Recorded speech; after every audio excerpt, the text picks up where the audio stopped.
Katy Perry floating around with that like daisy or whatever is freaking hilarious. And who the hell is Tamir, Gail? Who is Tamir? It's like, I don't know. It was just weird, but I'm also not going to lie. It also looked like so much fun. And I am secretly a little bit jealous. And then there was the sort of movie set theatrics of it all when the capsule landed back here on planet Earth, where Jeff Bezos ran out, apparently taking a faceplant on the way, which is just freaking comical, to release the capsule door. However, well, just watch this next part. Watch them open the pressurized capsule from the inside, not knowing that it's not cue time yet. And then you have the stage part where the media shows you all over the news that they're waiting for the guy to open the hatch. Good? Okay, here we go. Here goes Jeff Bezos to open the hatch. Oh. She didn't really close it again. Come on, guys. And once again, you've been fooled, people. So it's just not very scientific looking when you fake a door opening like that. And indeed, this mission was absolutely shredded back here on Earth. Katy Perry got absolutely roasted by the official Wendy's account with memes like, can we send her back? And this isn't what we meant by STEM research. And Nina Turner posted, if Jeff Bezos can send Katy Perry into space, he can basically afford to pay a wealth tax. So every American has debt-free healthcare. And I mean, the memes just went on for days. And then there was this guy ripping, I think he was ripping Katy Perry, I think. But anyway, really funny. Diva, you're not supposed to go to space for literally no reason, girl. You're not supposed to do that and spend $11 million when people can't afford groceries, when the markets are crashing, Miss Boots. You look really out of touch, Miss Mama. You're gonna go to international space prison, girl. That's right, mama. And then this article in the Daily Beast, honest to God, had me laughing, like snorting out loud. It's written by the Daily Beast editor, Joanna Coles. And the headline, first off, Lauren Sanchez in space was Marie Antoinette in a penis-shaped rocket. And then they've got the photo of her floating around in her Marie Antoinette costume. And then it goes on to say, in a week where most Americans are trying to figure out whether they can retire before the age of 87, facts on that one, given the latest implosion of their 401ks, Lauren Sanchez, that's Jeff Bezos' fiance, and her sisterhood of the traveling space pants blasted off to explore the vast unknown for 11 whole minutes. This is not, repeat not, a giant leap for womankind. This is an intergalactic episode of Real Housewives meets The Kardashians Go to the Moon.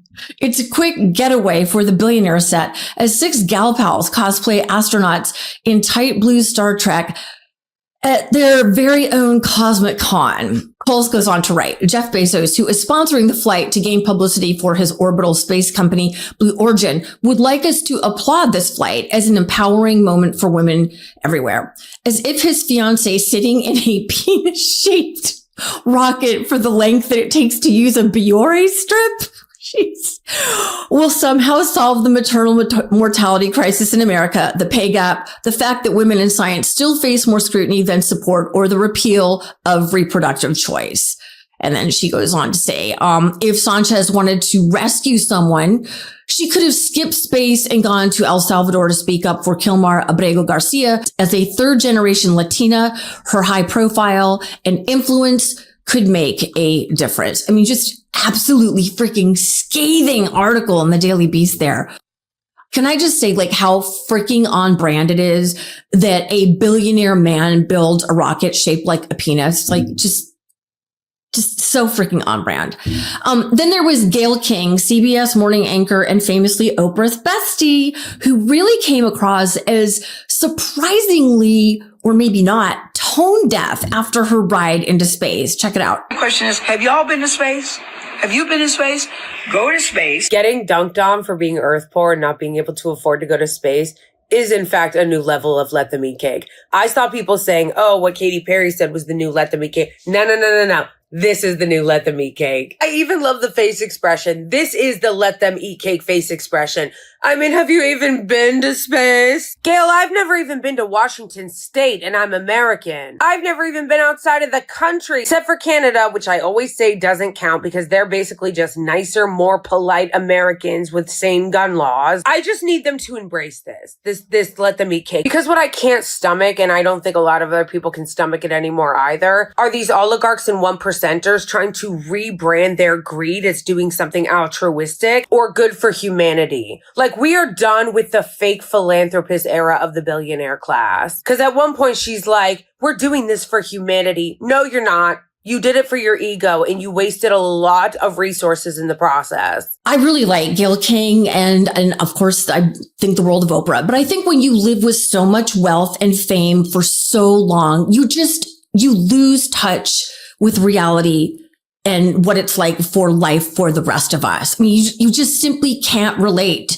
Someone like Gayle King, she doesn't know what it's like to be me in my shoes every day where I'm like, I don't know which bill I should pay. So, I mean, yeah, like she's just no longer relatable to people like us. And again, I just want to remind everyone that 2 of the women on board are trained aerospace engineers, but the other 3, they're either billionaire wives or very rich celebrities. They're just not like us. The Women in Science, I wanted to reflect on this Blue Origin all-female astronaut story because we are fighting for our lives here on planet Earth. Katy Perry seems like a nice person. She felt very connected to love during this 11-minute space ride. But a billionaire's private company launching a few women up into space and back down in nice outfits is not going to negate the absolutely horrible things happening to science and women's rights on planet Earth right now. Starting with the firing of NASA scientists, including the woman who was NASA's chief scientist. Multiple high-ranking women in the military have been fired, leaving only men at the top levels of the military. Top women scientists are being fired in the NIH and HHS, and hundreds of millions of dollars in funding has been frozen, including for things like women's health research, because even the word women or female is on a list of banned words that was circulated to government employees in places like the VA and the NIH,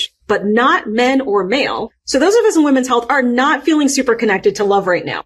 Aisha Bowen and Amanda Nguyen I do want to exclude from this because they are actually trained aerospace engineers and research scientists, and Amanda Nguyen is an amazing advocate for people who have experienced sexual assault.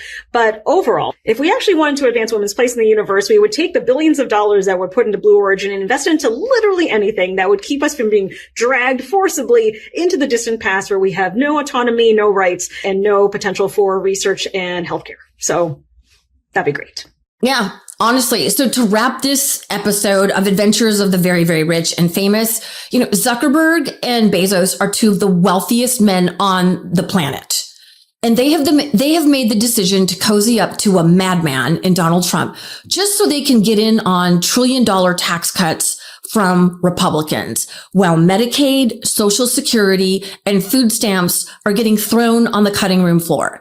Men who are so rich that their yachts have yachts and that they can afford to make penis-shaped rockets, while needy families and children are having their tiny little amount of SNAP benefits cut. But Bezos, again, wants this huge applause for spending billions on a space trip with women, while the Trump regime has fired many, many women. Not only at NASA has he been firing scientists and researchers left and right, but his regime has halted women's health and research studies at the National Institute of Health, at the FDA, because RFK Jr. is a complete loon and conspiracy theorist. So women's health in America, if you haven't paid attention, has gone back to the 1700s.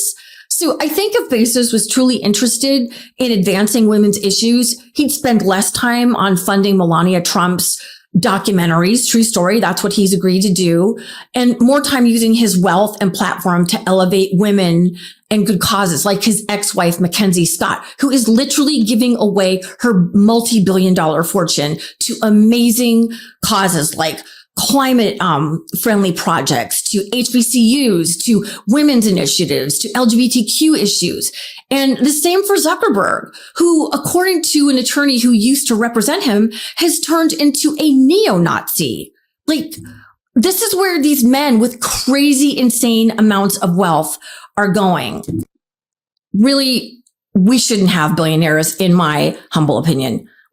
Billionaires on their way to becoming trillionaires, like freaking crazy Elon Musk, speaking of space, who's Doesn't have to leave the planet Earth. If you've seen recent videos, I'll do another take on him and his ketamine addiction. Let me know what you thought about the new Shepherd launch. Was it tone deaf?